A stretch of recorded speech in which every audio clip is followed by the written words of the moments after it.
আসসালামু আলাইকুম ওয়া রাহমাতুল্লাহি ওয়া বারাকাতুহু।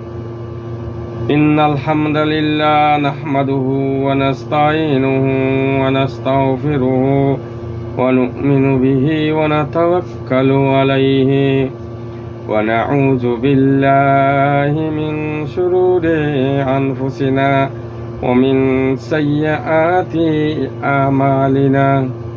من يهد الله فلا مضل له ومن يضلله فلا هادي له.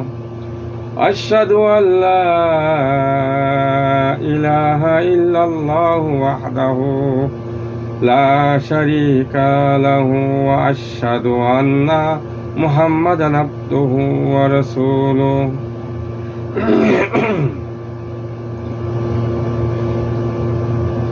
أما بعد فإن خير الحديث كتاب الله وخير الهدي هدي محمد صلى الله عليه وسلم وشر الأمور محدثاتها وكل محدثة بدعة وكل بدعة ضلالة وكل ضلالة في النار.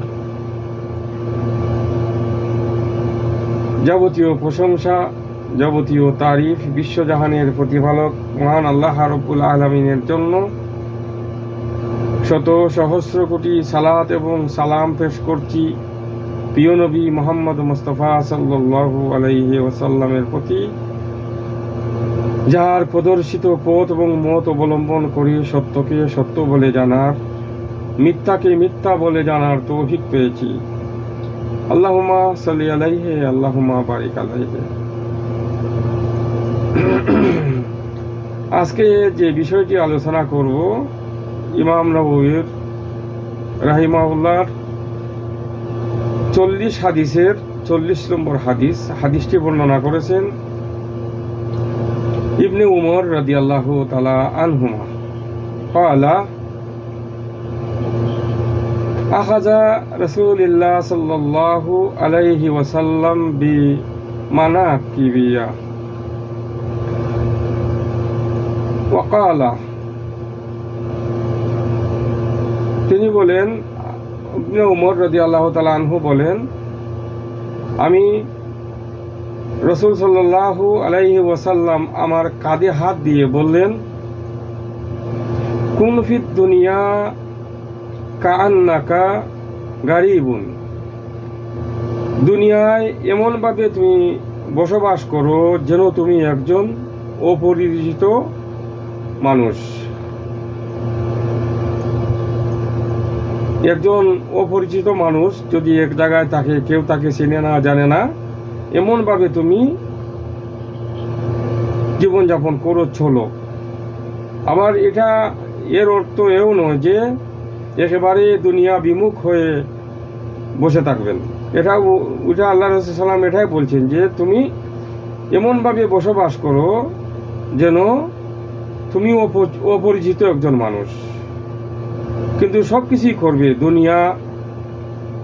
দুনিয়া করবে, দুনিয়ার কাজকর্ম সবই করবে, কিন্তু অন্তরীণ যে এটাই থাকবে যে আমি এই দুনিয়ায় এখানে একজন অপরিচিত মানুষ, যে কোনো সময় আমি এখান থেকে চলে যেতে পারি।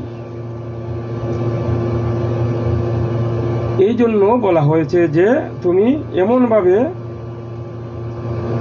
এখানে দুনিয়া তুমি চলবে যেন তুমি একজন অপরিচিত মানুষ।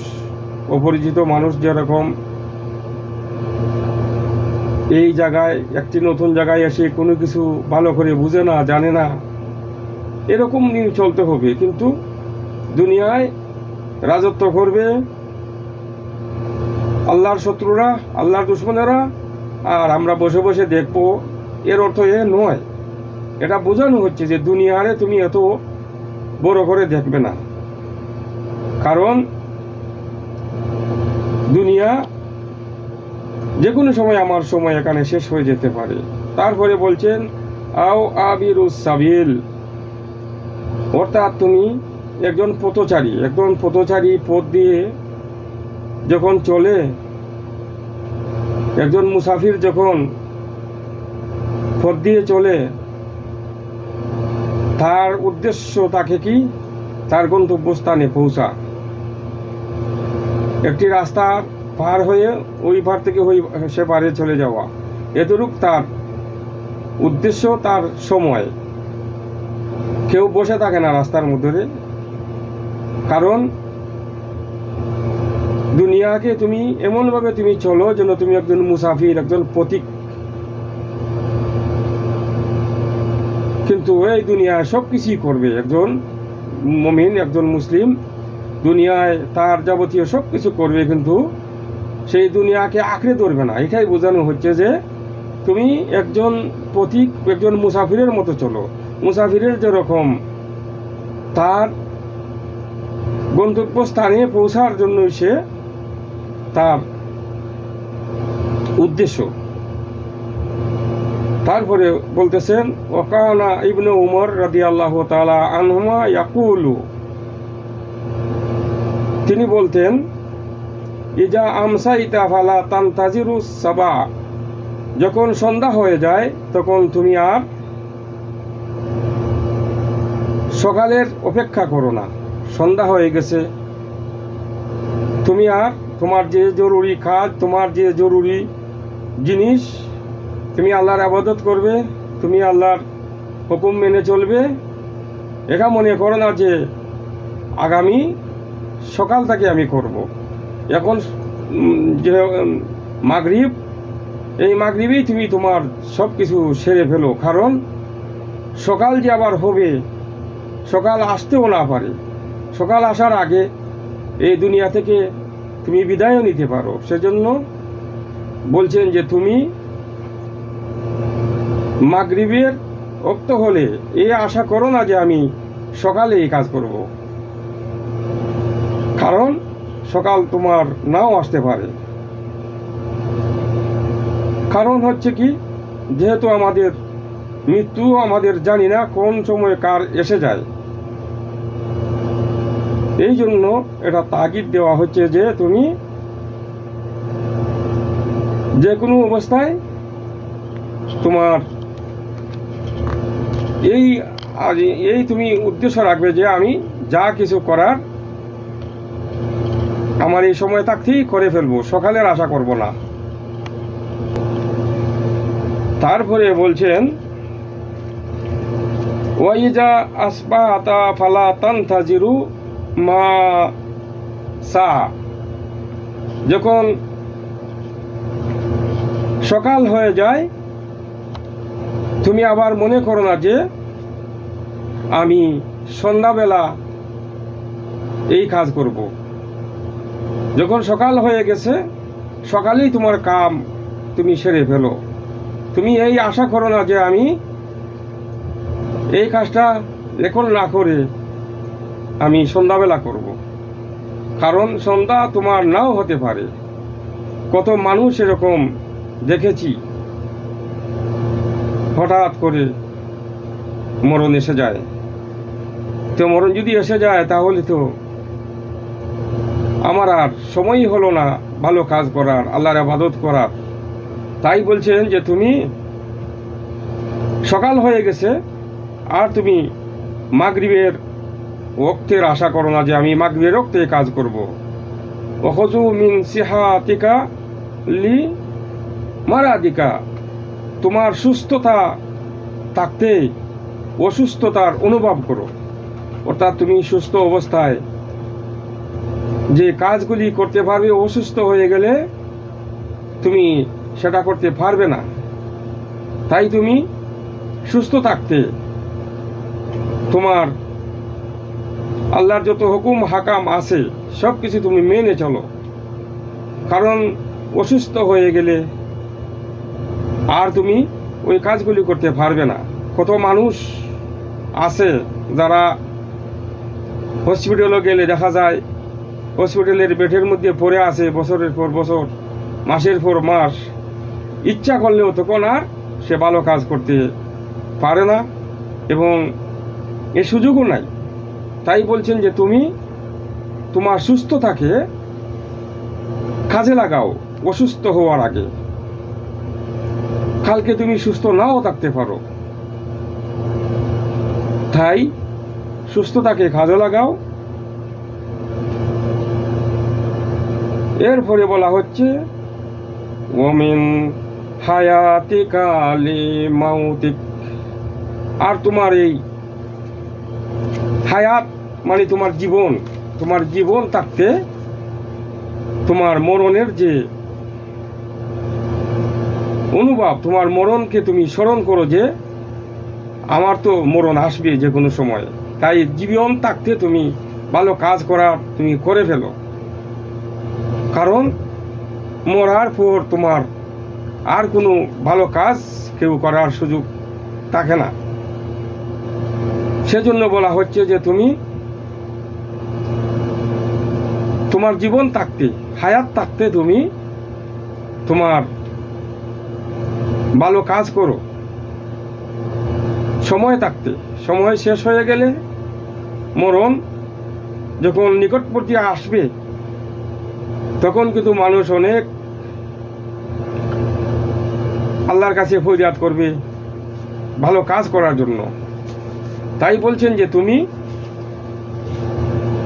তোমার জীবন থাকতে তুমি ভালো কাজগুলি করে ফেলো, কারণ মরণ আমরা মনে করি আমি মরে যাওয়ার পরে আমার সন্তান সন্ততি আছে, আমার সহায় সম্পদ আছে, আমার জন্য তারা দান করবে, সাদাকা করবে। কিন্তু আমাদের সে করে কি? যাদের টাকা পয়সা আছে দুনিয়ায় থাকতে খুব কমই আল্লাহর রাস্তায় খরচ করে। যখন পিতা মারা যায়, সন্তানেরা 2-3টা গরু জবাই করে মানুষ খাওয়ায়। এই যে মানুষকে খাওয়াচ্ছে, মনে করছে যে এ খাওয়াইয়ে আমার পিতাকে, আমার মাকে, আমার মাকে জান্নাতে পৌঁছিয়ে দেব। এখন দেখতে হবে এই যে গরু জবাই করে মেহমানি করে খাওয়ানো, এটা কি ইসলামে আছে? এটা কি রাসূল সাল্লাল্লাহু আলাইহি ওয়াসাল্লাম এটা কি অনুমতি দিয়েছেন, বা এরকম কি সাহাবাই কেরামরা করেছেন? এরকমের অনেক কিছুই আমরা করে থাকি। মরণ এমন এক জিনিস যে কোনো সময় আসতে পারে। আল্লাহ সুবহানাহু ওয়া তাআলা মরণকে একেবারে সবসময় রেডি রেখেছেন। মালাকুল মউতকেও আমাদের দেশে মালাকুল মউত না বলে ডাকে আজরাইল বলে কোনো নাম আপনি কোরআনে হাদিসে কোথায় পাবেন না। পাইবেন কি? আল্লাহ সুবহানাহু ওয়া তাআলা বলছেন কুল ইয়াতাওয়াফাকুল মালাকুল মাউতিল্লাযী উকিলা বিকুম সুম্মা ইলা রাব্বিকুম তুরজাউন। হে নবী, তুমি বলে দাও তোমাদের জন্য আল্লাহ সুবহানাহু ওয়া তাআলা একজন ফেরেশতা নির্দিষ্ট করে রেখেছেন। তার নাম হচ্ছে মালাকুল মউত। তিনি মৃত্যু দেন। সময় হওয়ার সাথে সাথে তিনি জানটা হরণ করেন, জানটা কবজ করেন, আর যেখান থেকে আমাদের রূহ এসেছে সেখানেই আবার ফিরিয়ে নেন। তাই বলছেন যে তুমি তোমার জীবন থাকতে ভালো কাজের চেষ্টা করো, মরতে তোমাকে হবেই। মহান আল্লাহ রাব্বুল আলামিন বলেন কুল্লু নাফসি জাইকাতুল মউত ওয়া ইন্না, তোমাদের প্রত্যেকটি প্রাণী, প্রত্যেকটি আত্মা অবশ্যই মৃত্যুর স্বাদ গ্রহণ করবে, মরতেই তাকে হবে। তারপর আল্লাহ সুবহানাহু ওয়া তাআলা বলছেন ওয়া ইন্না তাওয়াফাউনা উজুহাকুম ইয়াউমাল কিয়ামাহ। তারপর তোমরা দুনিয়ায় যে আমল করেছো, দুনিয়ায় যে তোমরা যা কিছু করেছো তার প্রতিফল আল্লাহ রাব্বুল আলামিন কিয়ামতের দিন তোমাদেরকে সেই প্রতিফল দিবেন। ফামান যুহজিহা আনিন নার, যাকে আল্লাহ রাব্বুল আলামিন জাহান্নাম থেকে রক্ষা করবেন, দুজক থেকে যাকে রক্ষা করবেন, ফাকাদ ফাজ, সেই হচ্ছে সফল কাম, যে যাকে আল্লাহ রাব্বুল আলামিন জাহান্নাম থেকে রক্ষা করবেন আর জান্নাতে ওয়ায়ুদখিলাল জান্নাতা, জান্নাতে প্রবেশ করাবেন, সেই হচ্ছে ফাকাদ ফাজ, সে সফল কাম। ওয়ামাল হায়াতাদ দুনিয়া মাতা ইল্লা মাতাউল গুরুর। তারপরে আল্লাহ রাব্বুল আলামিন বলছেন এই দুনিয়ার জীবনটা হচ্ছে একটা ছলনাময়, একটা ধোঁকাবাজি। এই দুনিয়া দেখেন কেউ কারো না। আপনি যখন বিপদ মুসিবতে পড়বেন দুনিয়ায়, তখন আপনি বুঝতে পারবেন দুনিয়া কে আপনার আপন। যখন আপনি সুখের সময় টাকা আছে, পয়সা আছে, শরীরে শক্তি আছে, জোয়ানি আছে, তখন আপনার দেখবেন বন্ধু বান্ধবেরও অভাব নাই, আত্মীয় স্বজনের অভাব নাই টাকা পয়সা থাকলে। আর যখন আপনি টাকাও থাকবে না, শরীরে শক্তিও থাকবে না, তখন দেখবেন এই দুনিয়ায় কেউ নাই। অসুস্থ হয়ে গেলে দেখবেন কেউ, খুব কম মানুষই কাছে পাবেন। যে সমস্ত সন্তান সন্ততি আল্লাহকে ভয় করে এবং মা বাপ ফের খেজমত করে, তাদেরকে ছাড়া আপনি পাবেন না। এই জন্য বলছেন যে এই দুনিয়াটা হচ্ছে একটা ছলনাময়, একটা ধোঁকাবাজি জায়গা। তারপরে এখানে আমাদেরকে জীবনযাপন করতে হয়। তো মূল কথা হচ্ছে আল্লাহ সুবহানাহু ওয়া তাআলা যে বলছেন যে ইয়া আইয়ুহাল্লাযীনা আমানু লা তুলহিকুম আমওয়ালুকুম ওয়ালা আওলাদুকুম আন যিকরিল্লাহ ওয়া মান ইয়াফআল যালিকা ফাউলাইকা হুমুল খাসিরুন। মহান আল্লাহ রাব্বুল আলামিন বলছেন, হে মুমিনগণ, তোমাদের ধন সম্পত্তি সন্তান সন্ততি তোমাদেরকে যেন আল্লাহর জিকির থেকে গাফেল না করে। তার মানে দুনিয়ার যে সম্পত্তি, দুনিয়ার যে সৌন্দর্য, দুনিয়ার যে এগুলা পেয়ে তুমি আল্লাহকে ভুলে যেও না, আল্লাহকে স্মরণ রাখো। আল্লাহকে স্মরণ শুধু এরা মুখ দিয়ে নয় যে লা ইলাহা ইল্লাল্লাহ, এটা তো আছেই, কিন্তু মূল যে বিষয় হচ্ছে আল্লাহর হুকুম আহকাম। টাকা পয়সা পেয়ে তুমি আল্লাহর হুকুমকে লঙ্ঘন করো না, সন্তান সন্ততিতেও পেয়ে তুমি আল্লাহর জিকির থেকে তুমি গাফিল হয়ে যেও না। স্মরণ রাখো যে আমি এই দুনিয়ায় আছি, যে কোনো সময় আবার এখান থেকে আমার চলে যেতে হবে।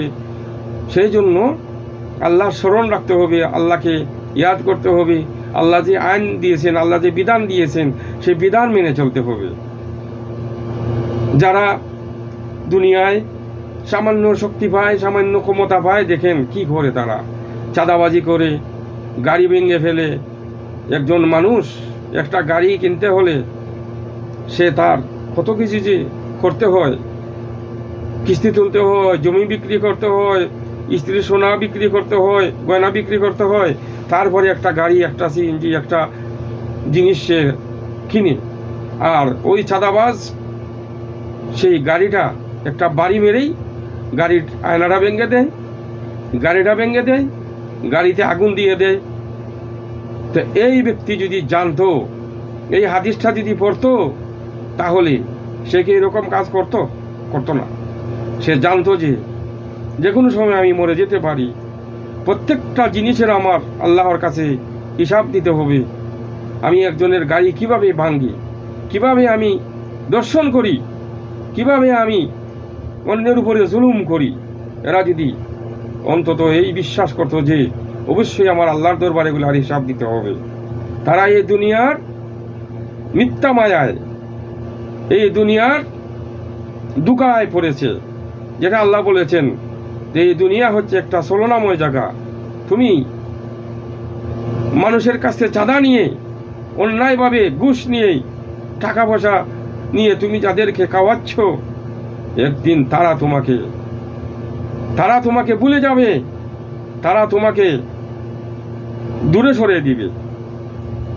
এই দুনিয়ায় যতদিন খাওয়াইতে পারবেন ততদিনই আপনার সাথে থাকবে।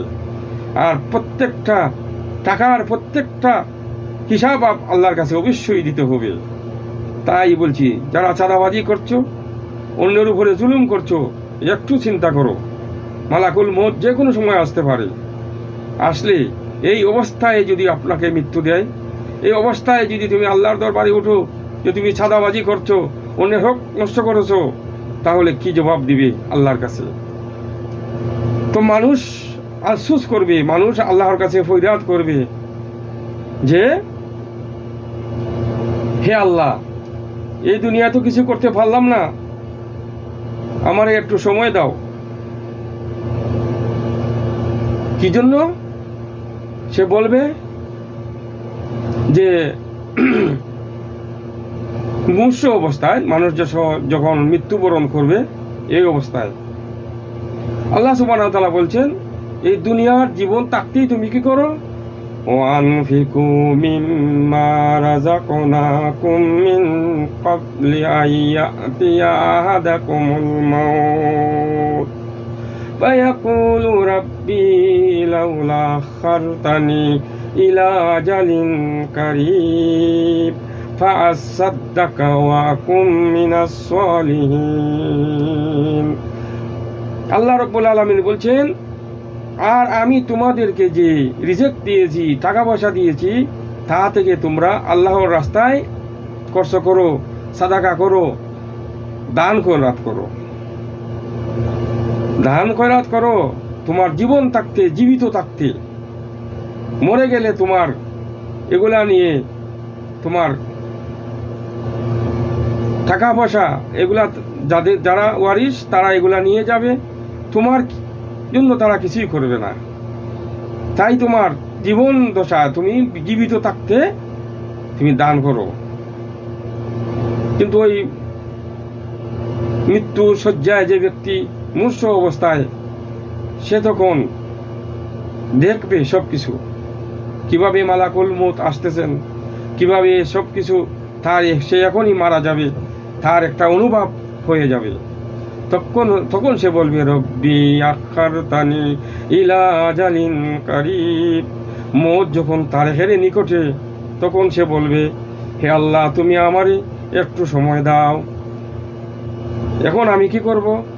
আমি সাদাকা করব তোমার নামে, আল্লাহ, দান খয়রাত করব। আর যারা সোয়ালে আমল করে, যারা সঠিক আমল করে, তাদের সঙ্গী হব আমি। দুনিয়ায় থাকতে তো, দুনিয়ার তখন তুমি সুস্থ ছিলে, যখন দাওয়াত দেওয়া হতো, সহিহ আকীদা বিশ্বাস করো, একমাত্র আল্লাহর কথা মেনে চলো, এক রসুলের অনুসরণ করো, তখন মুখ গুছিয়ে চলে যেতেন। তখন আর এটা কানে ঢুকতো না, বলতে যে তোমাদের আর কোনো কাজ নাই, শুধু তাওহীদ তাওহীদ করো, আর কিসের এত আমল, আর কিসের কি। এখন মূর্ছ অবস্থায় বলতেছে, হে আল্লাহ, তুমি আমাকে একটু সময় দাও, যেন আমি, আল্লাহ, এখন আমি যদি ফিরে যেতে পারি, তাহলে আমি কি করব? সাদাকা করব, আর ওই সমস্ত সঙ্গীদের সঙ্গী হব যারা সালেহ আমল করত, তাদের মতো আমি আমল করব। কিন্তু মহান আল্লাহ রাব্বুল আলামিনের যে সিস্টেম, যে নিয়ম, এই নিয়মের মধ্যে নাই। যার সময় শেষ হয়ে যায়, তাকে অবশ্যই আল্লাহ রাব্বুল আলামিন তার মৃত্যু দিবেন, সে আর দুনিয়া ফিরে আসতে পারবে না। তো আল্লাহ রাব্বুল আলামিন যখন সে এই আবদার করে, তখন আল্লাহ রাব্বুল আলামিন জবাব দিতেছেন, ওয়ালা ইউআখিরুল্লাহু নাফসান ইযা জাআ আজালুহা ওয়াল্লাহু কাবীরুম বিমা তা'মালুন। মহান আল্লাহ রাব্বুল আলামিন বলছেন, এটা কখনো না, এটা আল্লাহর নিয়মের মধ্যে নাই, তোমাকে আর ফিরিয়ে দেওয়া হবে না। এখন যে তুমি বলতেছো যে তুমি সালেহ আমল করবে, যাকাত দিবে, তুমি এখন সাদাকা করবে, ভালো কাজ করবে, এটা আর তোমাকে সময় দেওয়া হবে না। তোমাকে দুনিয়ায় আল্লাহ আমি সময় দিয়েছিলাম 100 বছর, 70 বছর, 80 বছর, তুমি আয়ু পেয়েছিলে, তখন তুমি কিছুই করো নাই। তখন তুমি তোমার জীবনকে তোমার ইচ্ছা মতে তুমি চলেছ। তো আল্লাহ রাব্বুল আলামিন এটাও বলছেন যে তুমি আবার যদি তোমাকে ফিরিয়ে দেওয়া হয়ও, তারপরে তুমি ওই কাজই করবে যা তুমি ইতিপূর্বে করতে। কারণ মানুষ ভুলে যায়, স্মরণ রাখে না, অতীতকে ভুলে যায় মানুষ, কিছু টাকা পয়সা হইলেই দেখবেন তার মাথাটা উঁচু হয়ে যায়, সেভাবে আমার মতো আর কে আছে। একটু যদি শরীরে শক্তি হয়, একটু যদি তার আত্মীয় স্বজন যদি কোনো বড় পদের চাকরিয়ান বা বড় একটা কোনো পদ হতে, সে এমনভাবে চলাফেরা করে বোঝা যায় যে সেই জন্য এমপি হয়ে গেছে, সেই জন্য চেয়ারম্যান হয়ে গেছে। তো এই পাওয়ার দিয়ে, এই ক্ষমতা দিয়ে কি করবে? কিছুই তো হবে না। তো আল্লাহ বলছেন যে তোমাকে যদি আবার ফিরিয়ে তো দেওয়া হবে না, যদি ফিরিয়ে দেওয়া হয়ও তুমি ওই কাজই করবে যা তুমি ইতিপূর্বে করতে। তাই আমার সম্মানিত ভাইয়েরা, আমাদের এই হাদিসটি থেকে আমরা যে জিনিসটা শিখতে পেলাম সেটা হলো, এই দুনিয়া হচ্ছে একটা ক্ষণস্থায়ী জায়গা। এই জায়গায় আপনি সব কিছু করবেন, বিয়ে করবেন, শাদী করবেন, দুনিয়া করবেন, বাড়ি করবেন, গাড়ি করবেন, যাবতীয় সব কিছু করবেন, কিন্তু মূল উদ্দেশ্য হচ্ছে কি? আমার আখেরাত ঠিক রেখে আমি সব কিছু করব। আবার এটা বুঝবেন না যে এই হাদিসতে যেটা বোঝা যাচ্ছে যে মনে হয় দুনিয়াদারি সব ছেড়ে এখন জঙ্গলে যেতে হবে। না, জঙ্গলে যাওয়ার ইসলাম এটা আল্লাহর ইসলাম নয়। আল্লাহর ইসলাম হচ্ছে আপনি সংসার করতে হবে, আপনি দুনিয়ার সব কিছু করতে হবে, আপনি দুনিয়ার রাজনীতি, দেশ চালাবে ফাসিকেরা, আর আমরা খালি বসে বসে দোয়া করব, সেটাও হবে না। একজন মুসলিম সে বিচক্ষণ হবে, চতুর্দিকে সে খেয়াল রাখবে। দেশ চালাবে ফাসিকেরা, আর বসে বসে খালি দোয়া করব, সেটাও হবে না। সব জায়গায় সে বিচক্ষণভাবে সে বিচরণ করবে এবং সব দিকে সে খেয়াল রাখবে। দেশ বিদেশিরা ষড়যন্ত্র করবে, আর আমরা শুধু বসে বসে দোয়া করব, সেটাও হবে না। তাই ভাইয়েরা আমার, যেটা আমরা এই হাদিস থেকে শিক্ষা পেলাম যে আমরা আখেরাত ঠিক রেখে দুনিয়া করব, আর আমাদের মূল টার্গেট হচ্ছে আল্লাহর সন্তুষ্টি। আমরা আল্লাহর সন্তুষ্টির জন্যই সব কিছু করব। আল্লাহ পাক রব্বুল আলামিনের রসুল যেভাবে শিক্ষা দিয়েছেন, আর সাহাবাই কেরামরা যেভাবে আমল করেছেন, আমরা ওইভাবেই আমল করব। আল্লাহ রব্বুল আলামিন আমাদেরকে যেন তৌফিক দান করেন। আল্লাহুম্মা গফিরলি হাইয়িনা ওয়া মাইয়িতিনা ওয়া শাহিদিনা ওয়া গায়িবিনা ওয়া সাগিরিনা ওয়া কাবিরিনা ওয়া যাকারিনা ওয়া উনসানা। আল্লাহুম্মা গফিরলি মা কদ্দামতু ওয়া মা আখারতু ওয়া মা আসরারতু ওয়া মা আলানতু ওয়া মা আনতা আ'লামু বিহি ওয়া আনতাল মুকদ্দামু ওয়া আনতাল মুআখারু লা ইলাহা ইল্লা আনতা। আল্লাহুম্মা আইজ্জাল ইসলাম ওয়াল মুসলিমিন ওয়া আদিল্লা শিরকা ওয়াল মুশরিকিন ওয়া দাম্মার আ'দা'আদ-দ্বীন। আল্লাহুম্মা আদফা আন্না লাগাবা ওয়ার রাবা ওয়াজ জানা ওয়াজ জালজিলা ওয়াল মিহান ওয়া সাওতাল ফাতান মা যাহারা মিনহা ওয়া মা বাতান আন সাইরি বিলাদিনা হাযা খাসাতু আন সাইরি বিলাদিল মুসলিমিন আম্মাতা ইয়া রাব্বুল আলামিন। আল্লাহুম্মা গফির লাহু ওয়ারহামহু। রব্বানা আতিনা ফিদ দুনিয়া হাসানাতা ওয়া ফিল আখিরাতি হাসানাতা ওয়া কিনা আযাবান নার। রব্বি জিদনি ইলমা। সুবহানা রাব্বিকা রাব্বিল ইজ্জাতি আম্মা ইয়াসিফুন ওয়া সালামুন আলাল মুরসালিন। আলহামদুলিল্লাহি রাব্বিল আলামিন। আসসালামু আলাইকুম ওয়া রাহমাতুল্লাহ।